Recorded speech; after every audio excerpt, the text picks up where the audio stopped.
I think we all agree at this point that the approval of a Bitcoin spot ETF will spark massive gains with time and it will change crypto forever. The real question is, when are we going to get this approval? What hints do we have from what we've seen this week? And what will it mean in the short term?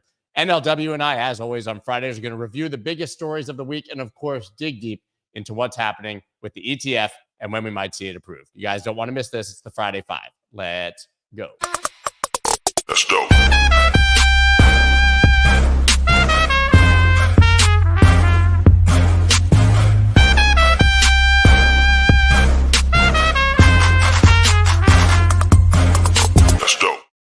What is up, everybody? I'm Scott Melker, also known as the Wolf of All Streets. Before we get started, please subscribe to the channel and hit that like button. Going to bring on NLW right now. ETF madness is upon us. Every single day, every single stream is when ETF, and will it happen today? And maybe fake news that it won't happen. And wow, what a roller coaster, man.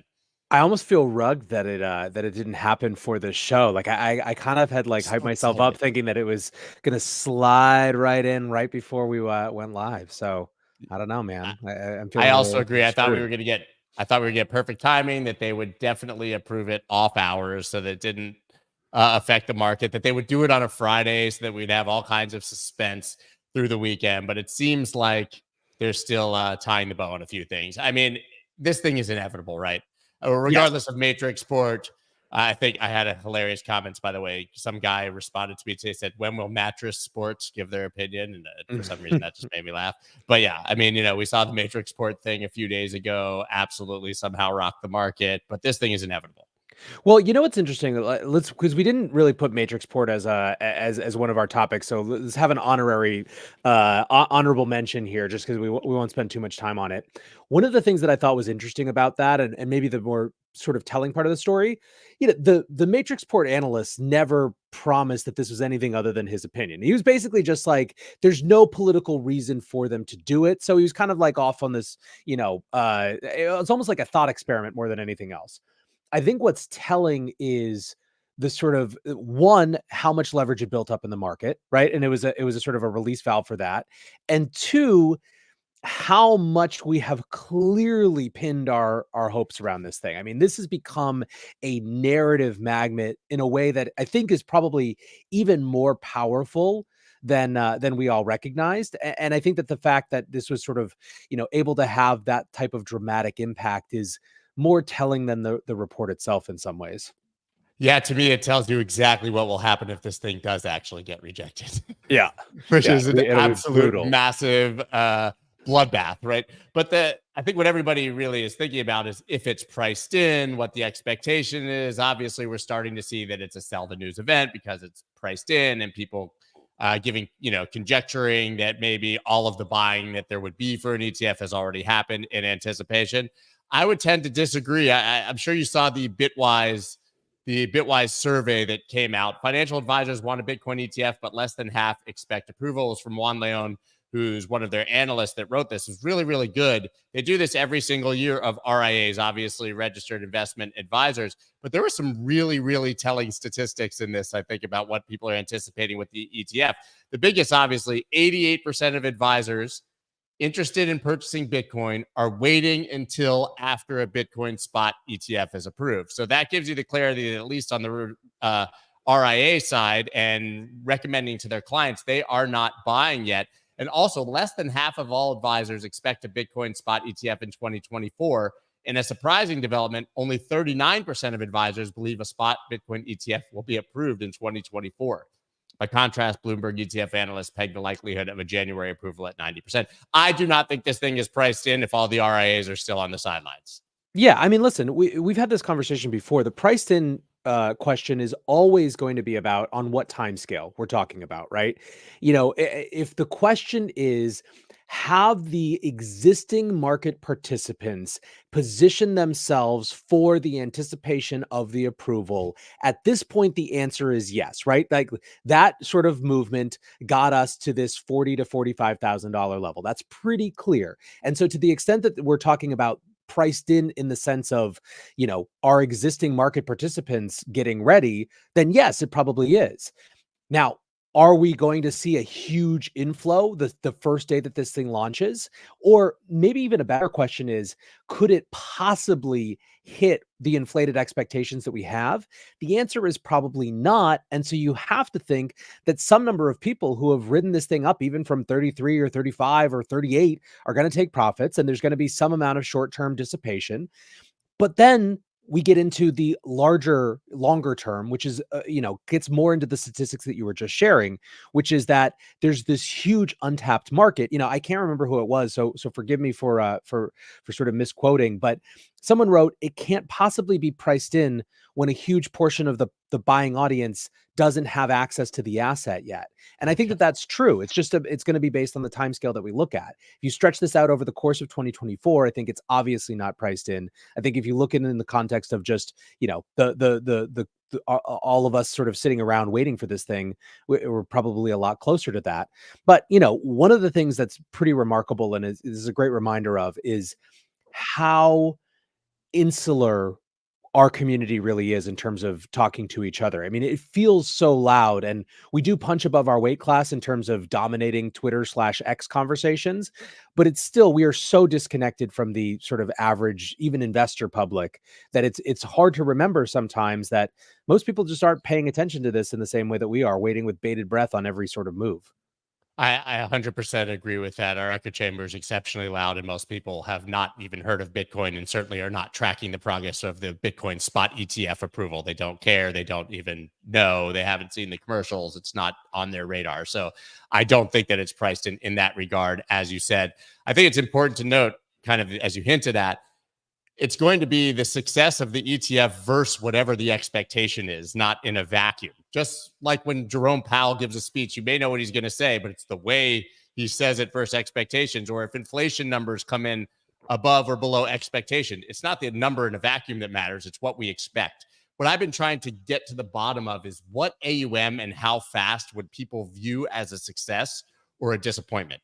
Right? Because if it's unsuccessful, say they get 100 million and we're expecting $1 billion in the first week, I think that's a selling event, because people will say there was no interest in this short term. They'll freak out. But I still haven't really been able to parse what that number is. I asked Wall Street guy yesterday on Twitter Spaces, Peter Cheer, and he was like, yeah, this is going to be massively disappointing. I don't even think it'll get to 30 or 50 billion in the first few weeks. I was like, 30 or 50 billion, dude. If we're there in 2 years, I'm going to be super excited. So there's this just very wide range and scale of expectations and what people are looking for out of this in the shorter term. I think the one number that I would peg around, because it's sort of, relevant from a narrative making perspective, is, does it outperform the ProShares futures ETFs that launched, at the height of the last bull market? If it can't get over that, I think that's going to be a lot of sort of, busted expectations. And it may not be, just kind of limping over that line and beating it slightly, still also may not be a ringing endorsement, but that feels like a minimum threshold needed to keep really excited sentiment up. And that's a pretty high bar, because BITO was actually the most successful ETF launch in the history of all ETFs, crypto and otherwise. So, Right. It could be disappointing. And the Bloomberg analysts, I think they've been very measured in talking about what they expect, but they think tens to low hundreds of millions in the first week, and BITO did $1 billion in 2 days. So I do think people need to be cautious of that. I mean, honestly, I don't give financial advice, but I would say, man, hold whatever you got and don't try to trade around this event. Just chill and see what happens. It's very unique in the context of this market. It is something that is distinctly outside of what crypto traders have dealt with before, because it's sort of the coming to fruition of a thing that has been, attempted for going on a decade now. And the thing that makes it extra complicated is that it's the collision of two very different types of investing audiences. The crypto crowd, who moves 24 hours a day, 7 days a week, 365 days a year at the slightest sort of idea of movements. And now a whole new buying public, where my anticipation is that I don't think that the RIAs out there are spending a ton of time counseling their clients in advance of approval, because it's just a waste of breath until the thing exists. I don't Totally think agree. that people are so concerned with getting in at, sort of whatever the minimum price floor is at the beginning of an ETF, that they're going to have prepared their clients. I think that once this thing gets approved, all of a sudden Bitcoin becomes, the seventh agenda item in the next meeting, whenever that happens to happen, whether it's a week or a month away. And that's sort of a slower, more, kind of linear dissipation in that's sort of my, expectation, I guess. Yeah, I liken it to the halving. I think it's just a slow burn. You get the big event, it's a big news story, but then it takes, 6 to 9 months before we actually start to see that inflow, or in the case of the halving, the actual effects of that reduction in supply. So maybe we're not going to get the ETF during or right before this show. Balchunas and Seifert still saying 8th to 10th. So I think we're looking at Monday. Oh man, I think we can wait 3 days. But at the end of the day, really exciting after 10 years, or the 7 years I've been here, to see this coming to fruition. And that really, to me, is the headline. Absolutely. It really, does not matter ultimately what happens in the hours following this thing. The fact that it exists is the transformational event, and it's going to have big implications when it happens, whenever that is. Well, yesterday my wife said that we had to do a shot every time we said ETF. So you and I would be extremely drunk already by this point, I would say. But story number 2, moving on from the ETF. New crypto tax reporting obligations took effect on New Year's Day. Now, it's been Jerry Brito from Coin Center screaming about this from the top of a mountaintop. I haven't been able to get much clarity. I've asked 3 different accountants what this means. Maybe you can break down the basics of it, then we can actually dig into what it means for the average investor in crypto. Sure. So the root of this goes back to the infrastructure battle. And if you guys remember, if you were around back then in 2021, the infrastructure battle was the first moment that the crypto sort of policy advocacy groups really had to coalesce and come together, because at the last minute, it was this key must pass bill, and a crypto broker shift, a shift in the definition of broker, was added at the last minute as part of what's called a pay for provision. So basically, when there's a bill, the people who are writing the bill have to explain how the government's going to pay for it. And one of the ways that they were going to pay for this big, hefty infrastructure bill was by winning back something like 17 or 18 billion dollars of crypto tax revenues that they said they were missing. And they were doing that by changing the definition of a broker. That was a huge catalytic event for crypto policy and crypto advocacy groups. We actually were successfully able to stall the progress of that bill for about 2 or 3 weeks. It was a really interesting moment where there were Democrats and Republicans on our side, and there were Democrats and Republicans on the other side. It really sort of showed that there aren't clear partisan battle lines when it came to these issues. It revealed how much the Treasury is actually against us, because basically everyone thought at first that this was just them misunderstanding, and it turns out it wasn't. Turns out that they were kind of actively trying to give themselves the ability to de facto shut down crypto whenever they so choose. And ultimately, we didn't win that fight. Procedurally, Chuck Schumer eventually just pushed the thing through. And as this was happening, there was quietly another provision in that bill, which we weren't paying attention to, which was around the part of the tax code called 6050I, which was basically a provision around reporting requirements for transactions above $10,000 in crypto. So effectively what this says is that anytime you receive $10,000 or more value in crypto, you have to report it within 15 days. And by reporting it, you also have to include the social security number of the person who's sending it to you, and all this personally identifiable information.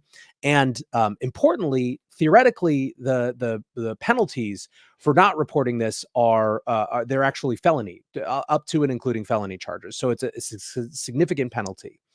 Now, there are a lot of questions about this in practice, right? It isn't exactly clear. When it comes to that broker provision, the Treasury has basically said that they're not going to enforce it until they have actual sort of a rulemaking process that goes around it. They haven't been clear on whether that sort of applies to this one as well. And so the issue with this is not necessarily that anyone who gets, a $10,000 transaction right now is on the hook for a felony charge if they don't report it. It's that we just don't know. and we could, and they could apply it retroactively. And so we're once again in this situation where people are just guessing. They're basically having to do their best sort of good faith efforts. By the way, there's no paperwork that's specifically for this reporting. So you'd have to kind of take Exactly. a cash-based reporting requirement and modify it in some way. It's Yeah. just, it's an absolute mess. And I think it's emblematic of this administration's just lack of clarity when it comes to sort of, soft imposing new rules without explaining how they're going to be applied or how we're supposed to comply with them. Yeah, there's no clarity on how the law will actually be enacted, who it applies to, and certainly logistically, it's a nightmare because if you told me right now, hey, you just received $10,000, you have 14 days to tell the IRS about it. Well, how do I do that? Right.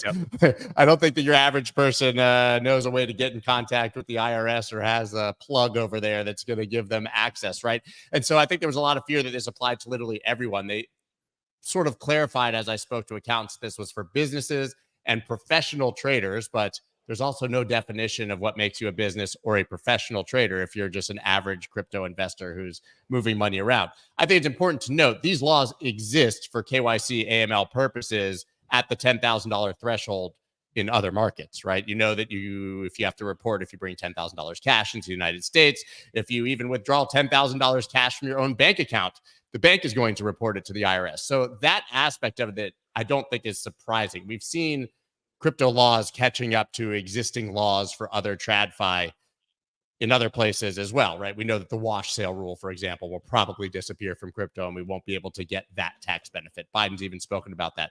But to your point, this is just massively confusing. I don't think it's going to affect the average person.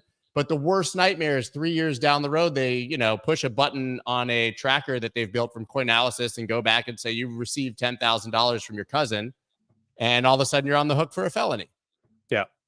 And it does seem so. I was trying to dig into this a little bit with my researcher for the show, and the penalties are we're potentially overstating them a little bit. So you have to basically, the IRS, I think, would have to prove like a willful intent to not do this, rather than just sort of like benign neglect.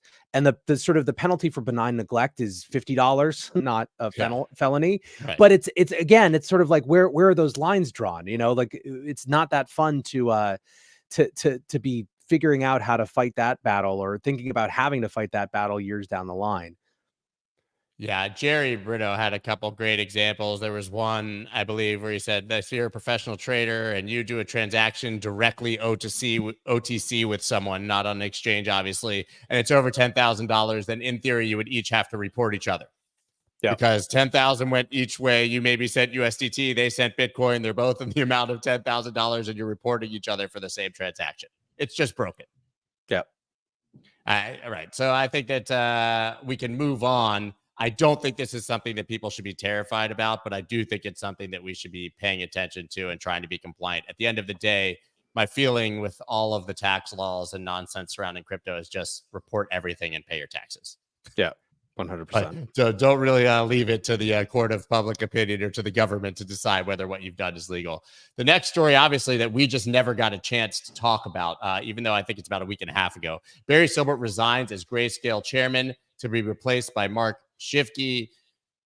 Why do you think that this is happening? Obviously, the feeling is that Grayscale is getting in line for their ETF conversion. They want to make sure they're compliant, but why does Barry have to go for them to be compliant or able to get this approved? Well, clearly we don't know the specifics, but Barry is subject to ongoing actions with the New York Department of Financial Services, and there's all sorts of reasons why, without there being any one specific thing, the SEC, signaled to them that this is a shift that needs to happen, and ultimately this is sort of the blood sacrifices that we've seen this bear cycle. If this is all that happens to Barry, he's coming out the most unscathed. It's just a leadership position removal. It's not like he's divesting himself. It's not like Grayscale has to spin out from DCG. So it's relatively minor if this is sort of the only thing. But I think it's notable in the sort of cleanup has now come to really, most of the big actors at this point, the Sams, CZs, Barry triumvirate has all had sort of some meaningful get out of the way type action for the industry to move forward. Do you think this hints at larger problems for DCG and for Barry Silbert specifically? Not that we haven't. I mean, we've already seen there's all sorts of ongoing issues there. They've sort of been raised. I don't know or have a strong opinion on whether we're going to see more than sort of the New York actions when it comes to DCG. Certainly the DOJ is probably looking at everything, but I don't think we have any sort of, the rumor mill hasn't kicked anything up on that front. Let's put it that way. And the rumor mill likes to kick things up. So.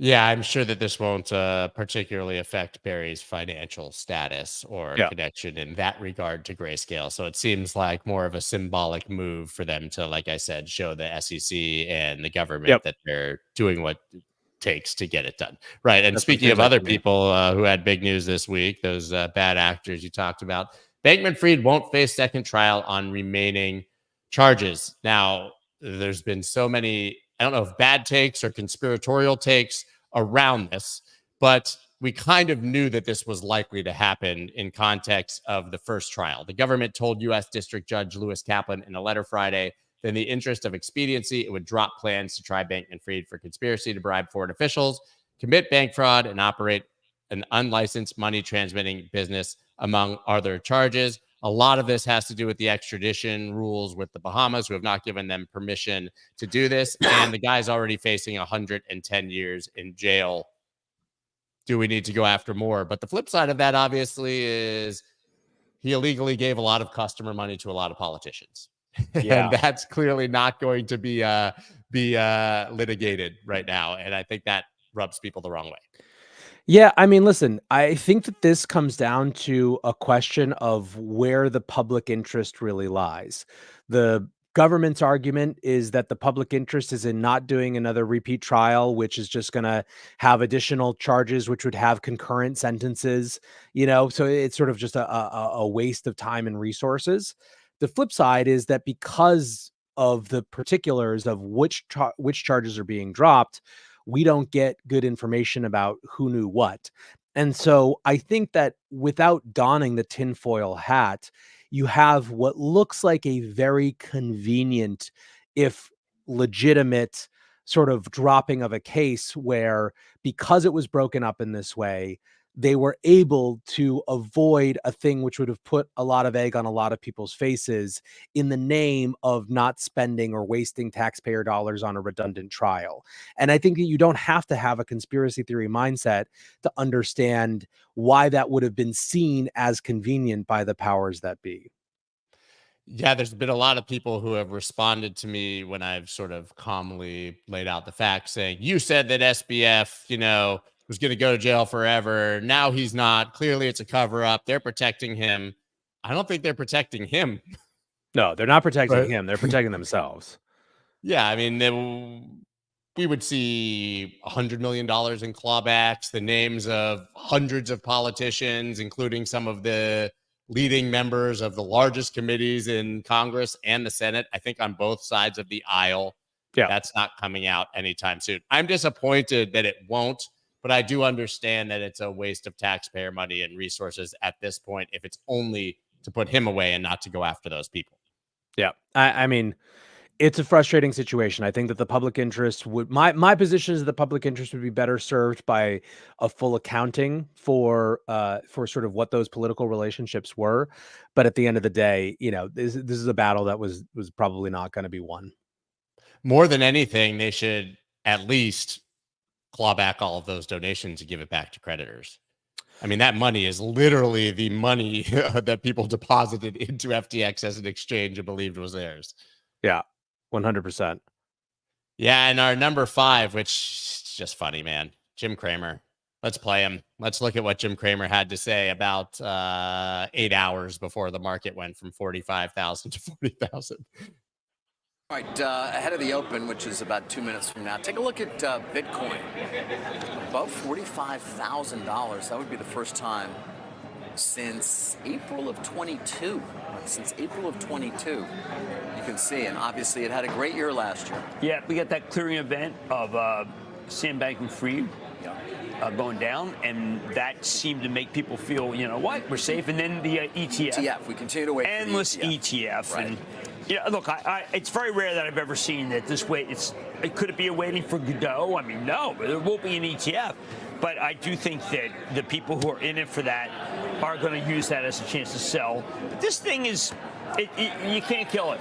No, you can't. And the late Charlie Munger, who was so brilliant on so many things, was blind to this. Now you can say, wait a second, maybe it's all going to come Jamie around. Dimon has not spared any negative words. No, but look, I mean, it's a reality and it's a technological marvel, and I think people have to start recognizing that it's here to stay. The SEC's been against it almost the whole time. Yeah. Now, that doesn't mean that every one of these is here to stay, but I do think that this is a remarkable comeback that was unexpected, except for all the bulls who turned out to be right. Gensler does a lot of jawboning. Didn't work. A lot of jawboning. A lot of jawboning. So do we give Jim Cramer credit for having strong opinions, loosely held, and coming around? Because he's right. I think we agree with what he just said. Or is this just political style flip-flopping of the highest order? I think the best way to look at Jim Cramer is as a boomer barometer, right? He is the voice of sort of a boomer investor class who, he's the leading indicator for them in many ways. It's a group of people who actually listen to what he has to say. And I think that, hold aside his particular opinion and sort of the lack of humility that he showed. He didn't, he used Charlie Munger as the fall man. He is Munger. Like, that's you, man. but I think that it's representative though of broader shift in opinion. And listen, it is one of the things that is the strongest argument for Bitcoin is that it just keeps surviving.